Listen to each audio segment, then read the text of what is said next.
here. So let's see. So yeah, we all know why we're gathered here tonight. It's because of the free booze out there.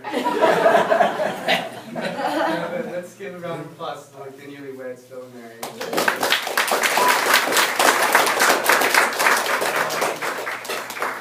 So when Phil asked me to be his best man, I needed to extend that responsibility, and that, ladies and gentlemen, is the speech right now.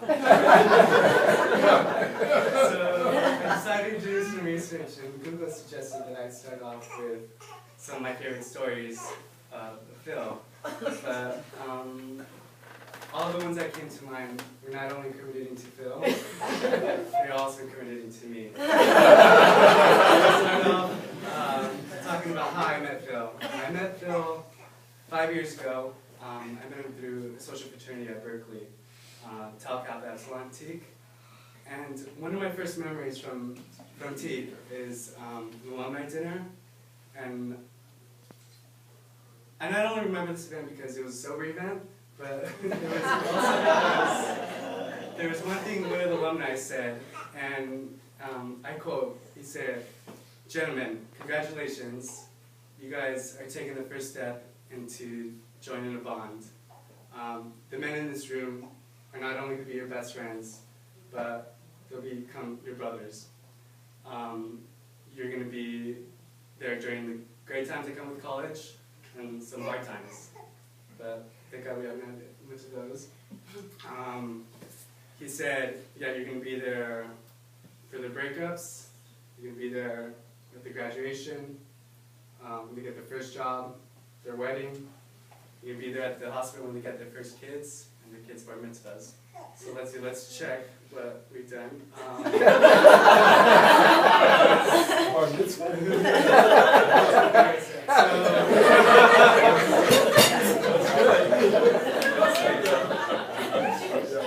So I was there for that one and only one night stand Phil had in college, so we'll call that the breakup. Check.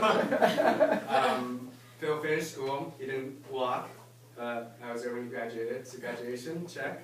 I was his roommate when he was applying for jobs and got the first job, so I was there for that. First job, check.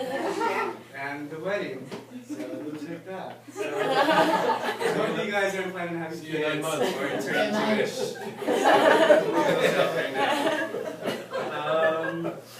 So at the time I didn't believe it, but like now I see what he was saying is true.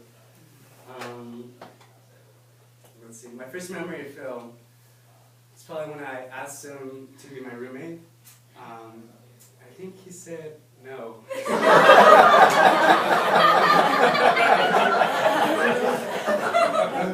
Little did he know that he would have to be stuck with me because we were the only guys who didn't have roommates.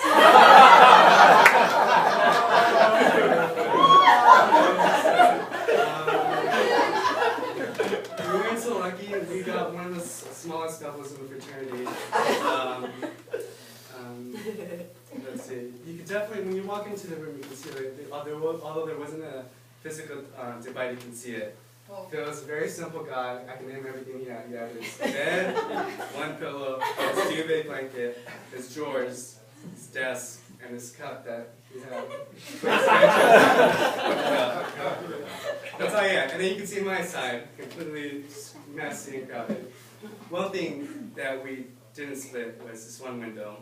We had one window, and we roomed in the fall semester, so it can get pretty cold up in Berkeley. But Phil always liked to sleep with the window open. I'd have to go to sleep sometimes past his bedtime, so I'd stay up after him past midnight, just so I could come back and close the window. He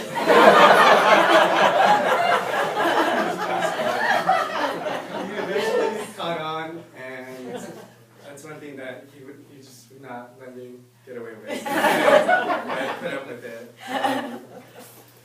Eventually, the next semester, we upgraded. We moved to a room with 4 windows. So you had 2 windows, and he opened those, and I had my windows closed. But that's when I think I started to see our friendship really form. So our schedules were pretty much in sync. I started to go at the same time as him. Our bedtime was 12 a.m. We we started this thing called Secret Time, where we talk just about anything. Started watching shit flicks, like Dirty Dancing. We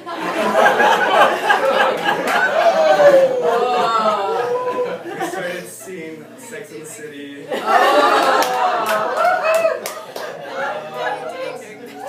We also did facials a couple times. You know,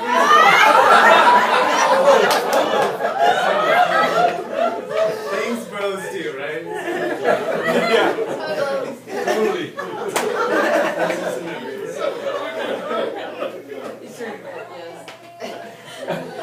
So I'm very happy that I'm sharing this moment with you, Phil. But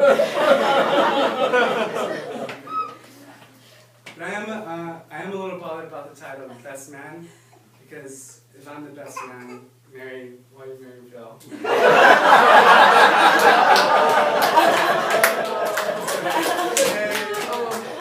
Today, Phil, not just only today, but really, Phil really is the best man. Mary, you both are extremely lucky to have each other. Mary, I don't know you as much, as well as Phil, but I do know that you're very creative, you're dedicated, passionate, especially very beautiful. So the opposite, that saying about opposites attract.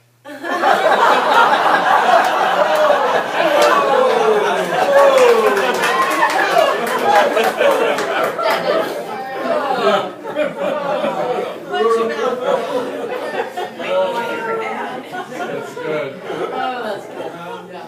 So my romantic life it's probably horrible to non-existent. So it's just a little hard to be, not to be cynical when it's like that. But when I see couples like you, it gives me hope that one day I'm gonna find someone very special. Yeah. Sorry.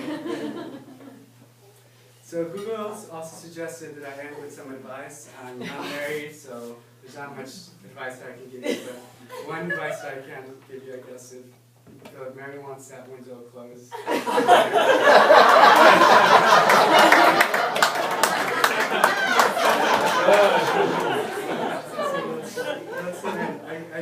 I'd like everyone to raise their glass and raise a toast for Phil and Mary. May this be the beginning to many happy and joyful years.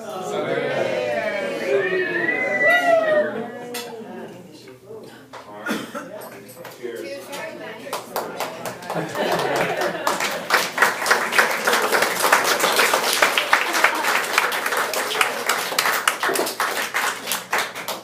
So, at this time, I'd like to take the floor and allow you guys to get a chance to speak.